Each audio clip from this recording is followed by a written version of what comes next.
마지막 모세의 노래라는 제목으로 같이 말씀을 나누도록 하겠습니다. 오늘 본문의 말씀은 크게 세 부분으로 나뉩니다. 먼저는 34절에서 44절까지의 말씀인데 모세의 노래의 마지막 단락 부분입니다.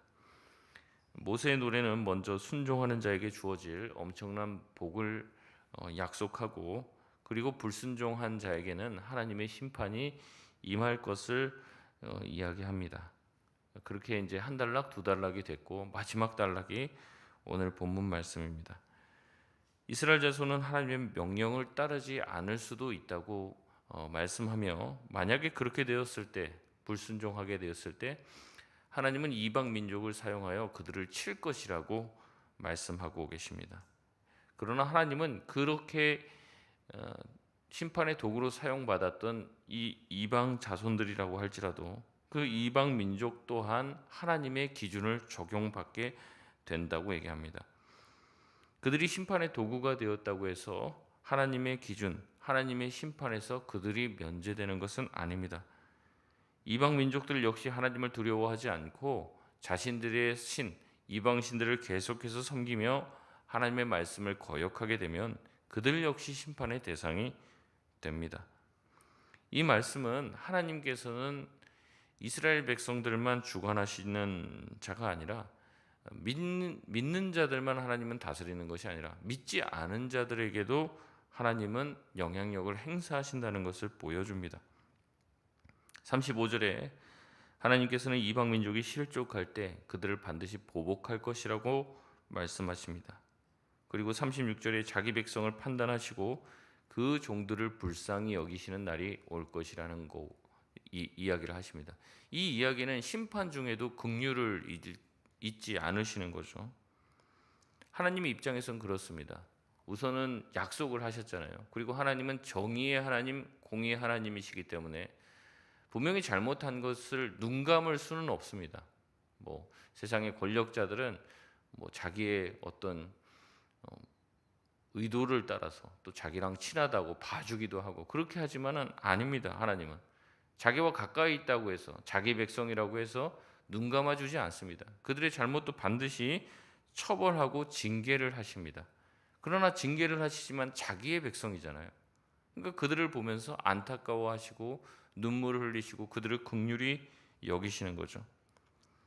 특별히 모세의 노래를 통해서 하나님은 자기 백성을 여수룬이라 불렀습니다. 자기 백성 여수룬으로 불렸던 이스라엘 백성이 자신을 떠났기 때문에 그들을 징계하는 것은 어쩔 수 없습니다.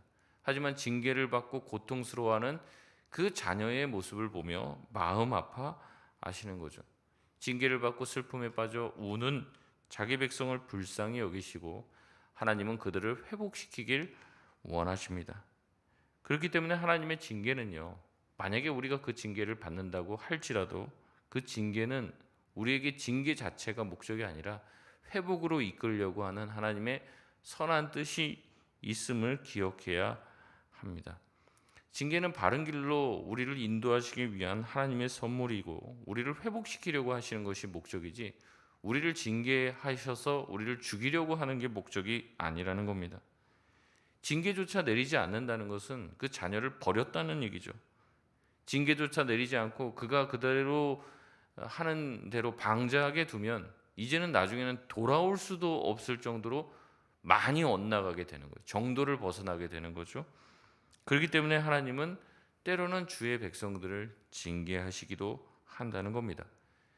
히브리서 12장 11절에는 이렇게 말씀하고 있습니다. 무릇 징계가 당시에는 즐거워 보이지 않고 슬퍼 보이나 후에 그로 말미암아 연단받은 자들은 의와 평강의 열매를 맺느니라.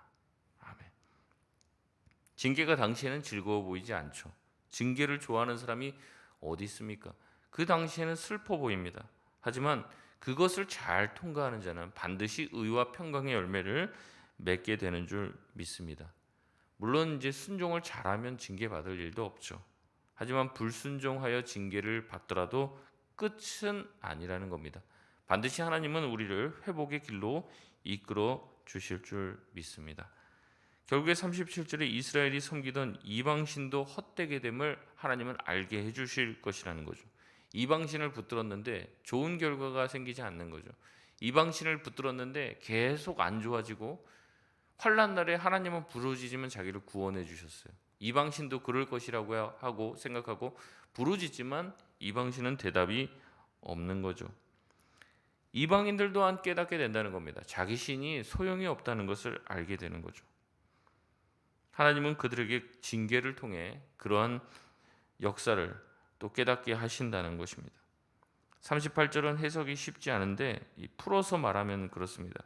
제물의 기름을 먹고 포도주를 마시던, 그러니까 제사를 드리면은 그 제물을 드리는 거고 그 이방신에게 포도주를 갖다 부어 준다는 거죠. 네가 그렇게 갖다 바쳤던 이방신한테 가서 한번 나 좀 살려달라고 해보라. 일어나 너희를 돕게 하고 피난처가 되게 하라. 이거 하나님이 비꼬듯이 얘기하는 겁니다.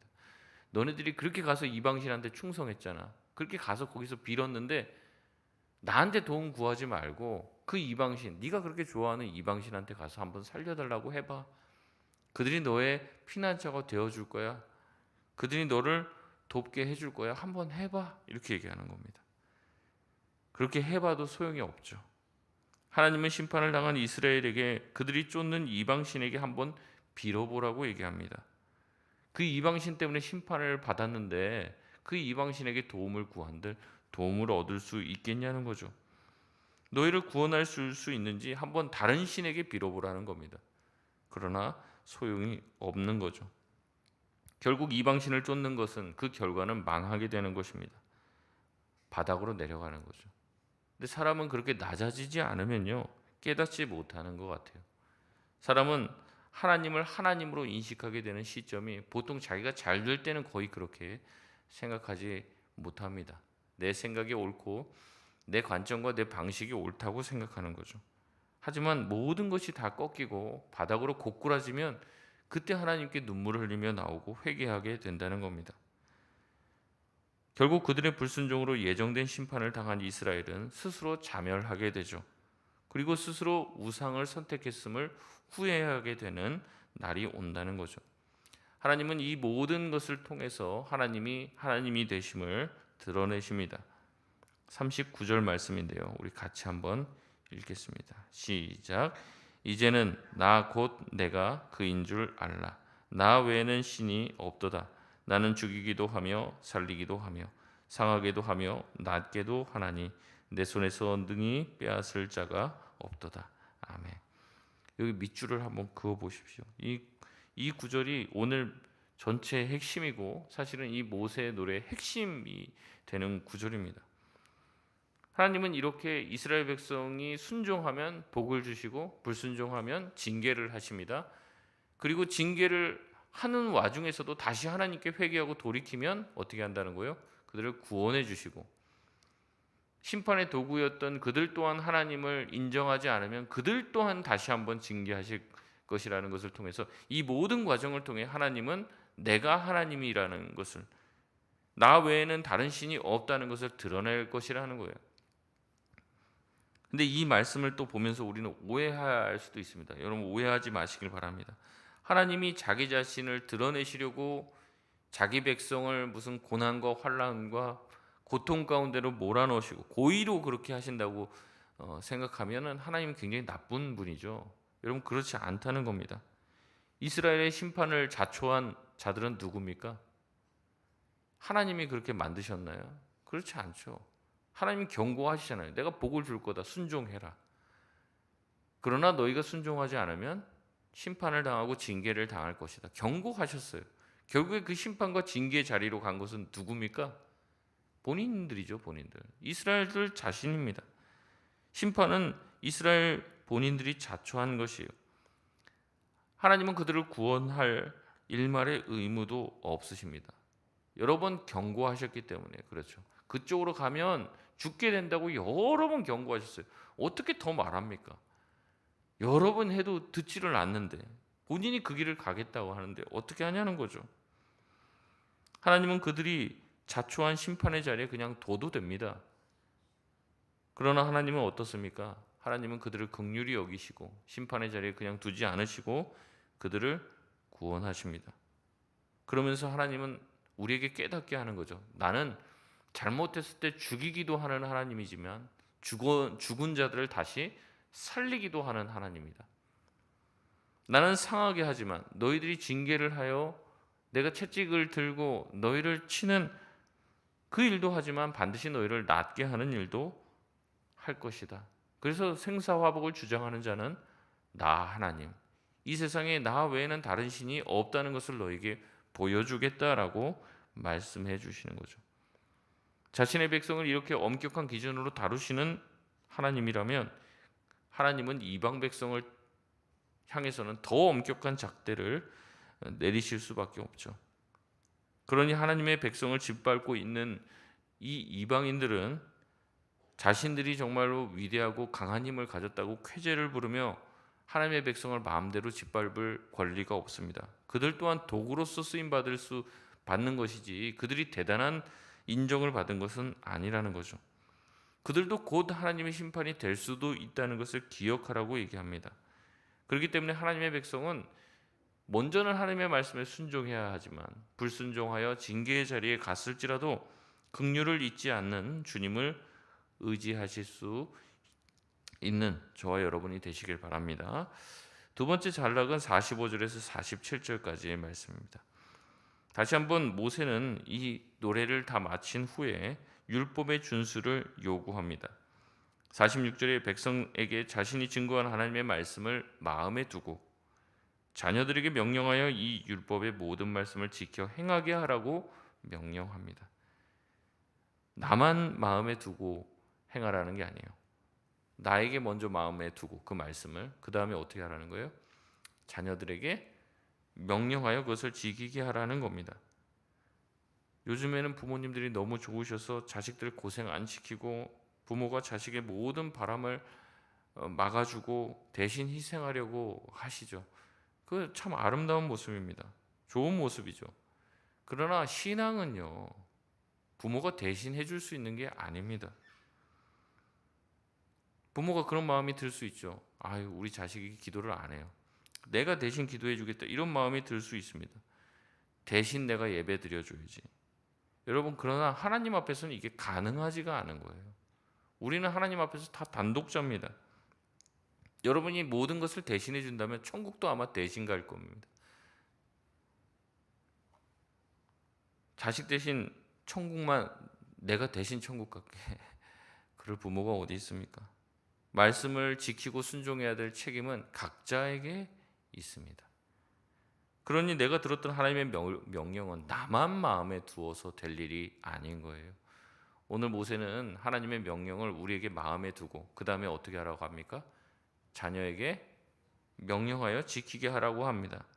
오늘 말씀은 분명히 자녀들에게도 하나님의 명령을 명령하라고 얘기합니다. 우리가 여기서는 타협 지점이 있어서는 안 돼요. 봐주지 말라는 거죠.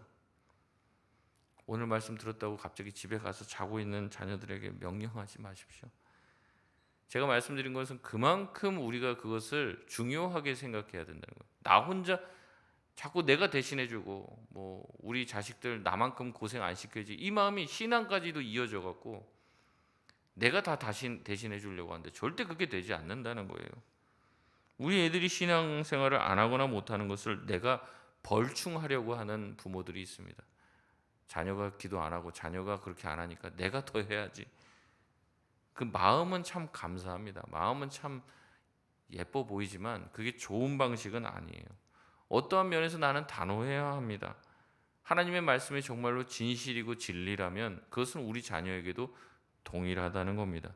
내가 지킨다고 자녀가 용서받는 것은 아니에요. 우리 성경에서 그것을 숱하게 봅니다. 부모가 아무리 잘해도 자식들이 엇나가는 장면을 본다는 거죠. 말씀을 붙들고 사는 일은 47절에 헛된 일이 아니라고 말씀합니다.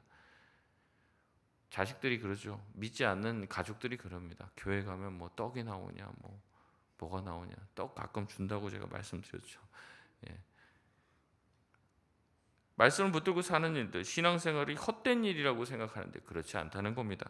말씀을 붙잡고 사는 자들을 하나님은 결코 망하게 하지 않으실 거라고 약속하시며 말씀을 붙잡고 사는 삶은 생명의 삶이요 이 땅에서 장수한 인생을 사는 비결이 된다고 약속하고 있습니다. 마지막 세 번째 단락은 48절에서 52절까지의 말씀인데 모세의 죽음에 대해서 말씀하십니다. 하나님은 모세에게 느보산으로 올라가라고 하시고 가나안 땅을 보라고 하십니다. 이 장면이 좀 저는 잔인하게 보였어요. 하나님은 50절에 내 형 아론이 호르산에서 죽은 것처럼 너도 느보산에서 죽게 될 것이라고 말씀하십니다. 그러면서 모세가 가나안 땅에 들어가지 못하는 이유를 다시 한번 그에게 말씀하고 계십니다. 51절 말씀 같이 한번 읽겠습니다. 시작. 이는 너희가 신 광야 가데스의 무리바 물가에서 이스라엘 자손 중 내게 범죄하여 내 거룩함을 이스라엘 자손 중에서 나타내지 아니한 까닭이라. 아멘. 이 사건은 민수기 20장 무리바 물 사건을 이야기합니다. 거기서 하나님은 모세에게 반석을 명하여 물을 내라고 했는데 모세가 어찌된 일인지 자기 지팡이로 2번이나 그 반석을 쳐서 물을 냅니다. 모세가 하나님의 영광을 나타내지 못했다고 이야기하시며 가나안 땅 입성을 허락받지 못하는 거죠. 그러나 모세는 신명기 1장 37절 또 3장 26절에서 다시 한번 이 사건을 언급을 해요. 2번 언급하고 여기서 세 번째 언급이 되는 겁니다. 그때 뭐라고 얘기하냐면 이스라엘 너희들 때문에 나도 못 들어가게 됐다. 그렇게 얘기합니다. 모세가. 너네들이 그때 불순종해서 그때 말이야 너 때문에. 근데 하나님은 또 오늘 본문에 얘기하죠. 이스라엘 중에서 네가 범죄하여 내 거룩함을 이스라엘 중에서 나타내지 아니했기 때문에 네가 못 들어간다. 그거를 지금 가나안 땅을 바라보게 하시면서 설명을 하는 거예요. 어떻게 보면은 모세 입장에서는 얼마나 고통스럽겠습니까? 어떻게 보면 가나안 땅에 들어가기 위해서 지금까지 광야를 돈 거잖아요. 그 광야 동안 이스라엘 백성들에게 많은 훈계와 말씀과 고초를 겪었는데 그 코앞에 와서 너는 못 들어갈 거야. 하나님이 그렇게 얘기하시는 거예요. 가혹해 보이기까지 합니다. 광야에서 그렇게 고생했으면 그래도 가나안 땅에 들어가서 며칠이라도 조금 경험하게 하고 이제는 됐지? 뭐 이래야지 하나님의 자비하심이 드러날 것 같은데 하나님은 모세에게 더 엄격한 잣대와 기준을 제시하십니다. 다른 사람이라면 그냥 넘어갔을 수도 있었을 것 같아요. 그러나 하나님은 모세이기에 더 강한 잣대, 더 엄격한 잣대를 대십니다. 마치 가혹할이 많지 99가지를 다 잘했는데 한 가지 잘못됐다고 너 못 들어가 하는 것 같은 하나님이 마치 심술을 부리는 것처럼 느껴지는 것 같이 엄하게 대한다는 거죠. 여러분 왜 그렇게 하나님은 모세를 엄격하게 대하실까요? 모세가 지도자이기 때문에 그래요. 지도자. 모세가 하나님이랑 가깝기 때문에 그래요. 가깝기 때문에. 우리는 생각합니다. 하나님이랑 가까워지면 다 봐줄 거라고 생각해요. 하나님이. 저 사람은 하나님이랑 머니까 막 단칼에 내리치고 이 사람은 하나님이랑 가까이 있으니까 좀 봐주고. 여러분 절대 그렇지 않습니다. 하나님은 가까이 있는 자를 더 엄하게 다루십니다. 왜 그러실까요? 백성들이 다 거길 쳐다보고 있으니까 그래요. 모세를 일벌백계 하지 않으면 나머지 백성을 하나님이 심판하고 광야에서 다 죽게 한 게 의미가 없어지는 거예요. 저거 봐라, 하나님은 어차피 가까이 있는 자만 챙기네, 하나님 공평하지 않네, 그런 얘기를 듣는단 말이죠.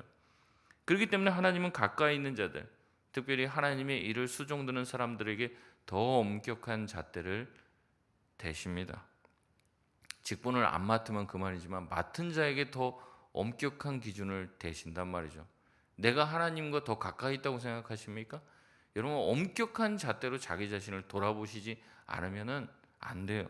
하나님은 더 그렇게 보신다는 거죠. 더 중요한 직분을 차라리 안 맡는 게 낫습니다. 더 중요한 직분을 맡으면 하나님에게 더 큰 복을 받을 줄 생각하는데 물론 그런 것도 있겠죠. 하지만 더 엄격한 잣대로 자기를 대하신다는 것을 기억해야 돼요. 그래서 히브리서 말씀에서 말하고 성경 곳곳에서도 얘기하죠. 선생이 되려고 하지 마라. 사람들이 가르치는 자리와 위치에 있지 말라는 거예요. 왜 그러냐면 선생이 더 큰 심판을 받을 줄 너희가 알지 못하느냐 말하고 있습니다. 많은 사람들에게 박수 받는 자리에 함부로 가지 마십시오. 반드시 그것에 대한 대가를 치르게 되는 날이 온다는 겁니다. 모세가 뭐 좀 잘못했습니까? 반석을 명하라고 했는데 작대기로 2번 친 게 그렇게 큰 잘못입니까? 근데 하나님은 그것을 책 잡아서 모세로 하여금 가나안 땅에 들어가지 못하게 하십니다. 네가 모세가 하나님 영광을 드러내는 자리에 내가 세워줬는데 네가 왜 네 멋대로 하느냐? 하나님은 가나안 땅을 바라보게만 하고 들어가지 못하게 하십니다. 그렇게 해야 이스라엘 백성들이 정신을 차리는 거예요. 야, 모세도 하나님이 저렇게 하셨으면 야, 우리는 잘못했다가는 뭐 국물도 없겠구나. 이것을 깨닫게 하는 거예요. 그 지도자는 항상 그런 지표가 되는 겁니다. 그러기에 모세는 마지막 자신의 혼신의 힘을 짜내어 얘기합니다. 나 또한 하나님의 말씀에 순종하지 못했을 때 이렇게 된다? 그러니까 어떻게 하라는 거예요? 너희는 절대 하나님의 말씀에 거역하지 말고 불순종하지 말고 자기 인생의 마지막 결말에 짜내는 거예요. 그래서 신명기에 계속 반복해 똑같은 얘기입니다. 말씀에 순종하면 복을 받고 약속과 기업을 받고 불순종하면 심판을 받게 된다. 이걸 지속적으로 반복적으로 얘기해요. 하지만 심판의 자리에 갔을지라도 회개하고 돌이키면 그 과정이 다 끝나고 나서 하나님이 너희들을 회복시켜 주실 테니 그때라도 하나님께 돌아와라. 이것이 전체의 말씀의 주제입니다. 자신이 가나안 땅에 들어가서 백성들을 교훈할 수 없죠. 그렇기 때문에 마지막 그 자리에서 쉼없이 말씀에 순종하라고 당부하며 자기의 생을 마감하는 것입니다. 이 모세의 당부를 우리 또한 귀담아 들을 수 있기를 바랍니다. 말씀을 맺겠습니다. 모세는 자신의 마지막 노래를 통해 다시 한번 순종을 강조합니다. 자신 또한 100% 하나님께 순종하지 못했기에 가나안에 들어가지 못한다는 것을 보여줍니다. 하나님의 약속은 반드시 지켜진다는 얘기죠. 이제 몇몇 사람들은 잊어버렸을 수도 있어요. 그러나 하나님은 기억하고 계시죠. 마지막 가나안 땅에 들어가기 직전에 모세 네가 왜 못 들어가는지를 다시 한번 상기시켜 주십니다. 그러기에 순종은 복을, 불순종은 심판을 불러온다는 것을 기억해야 하고 그 말씀은 지금도 우리에게 유효하다는 것을 기억하시길 바랍니다. 오늘도 말씀을 붙들고 그 말씀을 전수하며 우리 자녀들과 함께 말씀에 순종하며 하나님의 말씀에 붙들린 하나님의 사람으로 사는 오늘 하루 되시길 주의 이름으로 소원합니다.